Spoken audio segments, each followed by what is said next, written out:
Olha, a verdade é que muita gente foi simplesmente enganada sobre o que realmente significa prosperidade.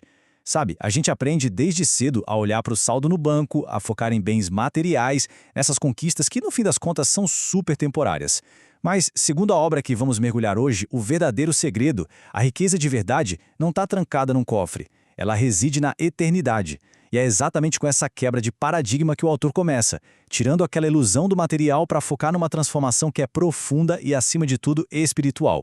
E aí, o livro joga uma pergunta que é, no mínimo, provocativa. Pensa comigo, e se exatamente o mesmo poder que ressuscitou Cristo vivesse dentro de nós hoje? Imagina só deixar de ser um mero espectador da própria vida para virar um participante ativo, caminhando lado a lado com milagres. Ao longo dessa nossa exploração de hoje, a gente não só vai entender como o autor propõe o acesso a essa vida sobrenatural, mas também vamos desvendar um mistério muito intrigante. Afinal, quem é a figura misteriosa chamada de o amigo do Brinhente? E por que essa descoberta promete mudar totalmente o curso da nossa história?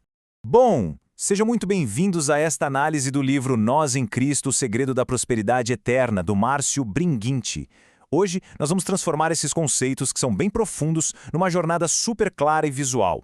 Porque para o autor a ideia não é só ler sobre algo que aconteceu no passado, sabe? É um convite para a gente caminhar ativamente, entender as engrenagens e acessar a verdadeira abundância pelo poder do Espírito Santo. Parte 1. A ilusão da prosperidade. Aqui, a gente entende o contraste direto entre uma vida comum e o despertar espiritual. E isso já nos leva de cara para essa comparação incrível. De um lado, a gente tem a prosperidade material, né? Que é física, passageira, super limitada. Do outro, a prosperidade eterna, descrita na obra como algo 100% focado na transformação interna e no acesso ao sobrenatural. E o autor faz uma mistura sensacional aqui, viu? Ele integra princípios bíblicos com conceitos de programação neurolinguística, coaching e até mecânica quântica. A grande sacada é mostrar que a mudança real é tipo um salto interno e definitivo de consciência. Beleza, vamos dissecar isso aqui. Quando a gente olha para os degraus dessa jornada, percebemos que tudo começa lá na base, com a revelação divina. Aí passa pela escrita transformadora e pelas chaves da prosperidade.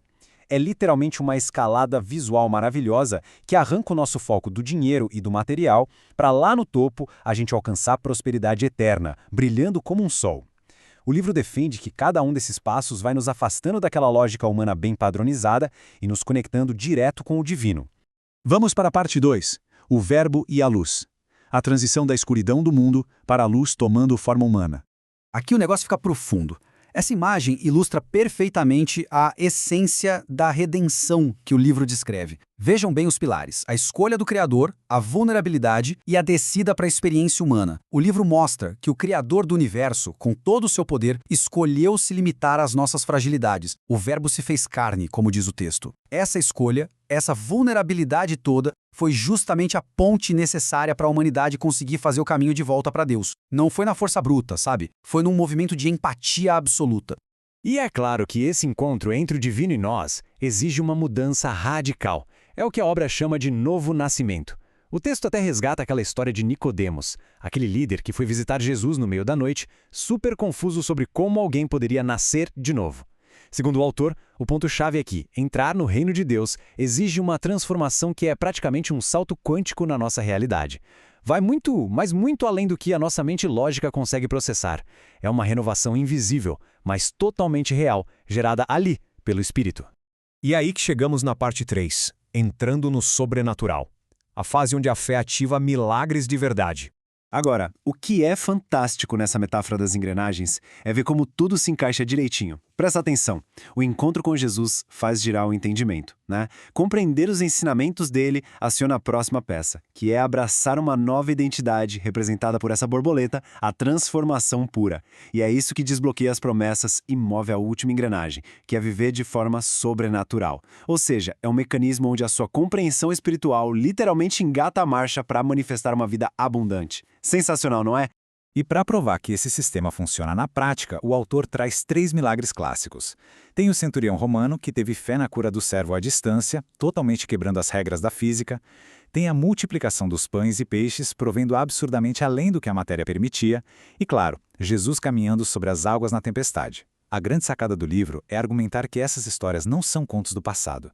Elas provam que a fé genuína ignora o tempo e o espaço. Ela opera numa frequência mais alta, muito parecida com as leis da mecânica quântica, e o mais importante, está acessível para a gente hoje. Chegamos ao clímax na parte 4, o sacrifício supremo e a ressurreição, onde o túmulo vazio destranca todas as promessas. O sacrifício de Cristo não é mostrado aqui só como o perdão dos pecados, mas como a prova definitiva de que a prosperidade eterna vence até a última fronteira, a morte. E esse é o pulo do gato na visão do autor. Aquele mesmo poder, a mesma energia vital que esvaziou o túmulo, é a força que agora habita na gente. Literalmente, é isso que ativa nossa capacidade de viver como novas criaturas, desfrutando de uma vida plena e cheia de propósito no aqui e no agora, e não só no futuro distante.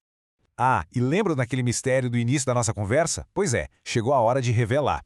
O amigo do Bringente que o autor menciona o tempo todo é nada mais, nada menos que a própria presença divina, o Espírito Santo.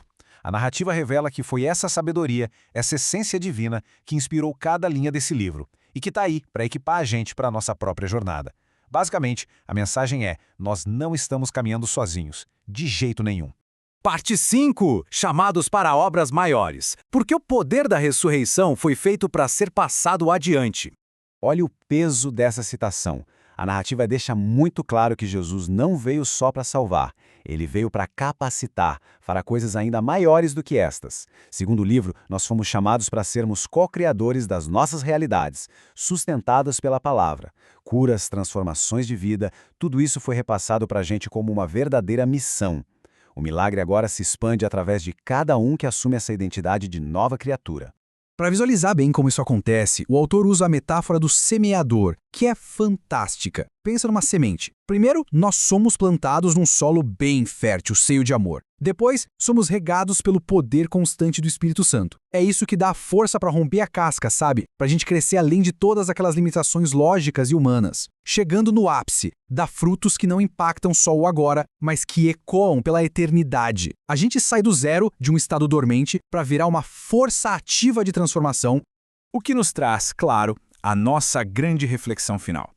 Segundo tudo que o livro nos mostrou hoje, a semente já está plantada, o poder já foi entregue e os passos estão claríssimos. Aquela transição das trevas para a luz, de largar a ilusão do dinheiro pelo foco espiritual definitivo, tudo isso está logo ali ao nosso alcance. A grande pergunta que fica é: será que estamos prontos para abraçar essa vida sobrenatural? Prontos para florescer de verdade e gerar frutos que vão transformar realidades até depois do fim? Fica aí essa provocação para quem quer viver essa verdadeira e eterna prosperidade. Muito obrigado por acompanharem mais esta análise e até a próxima.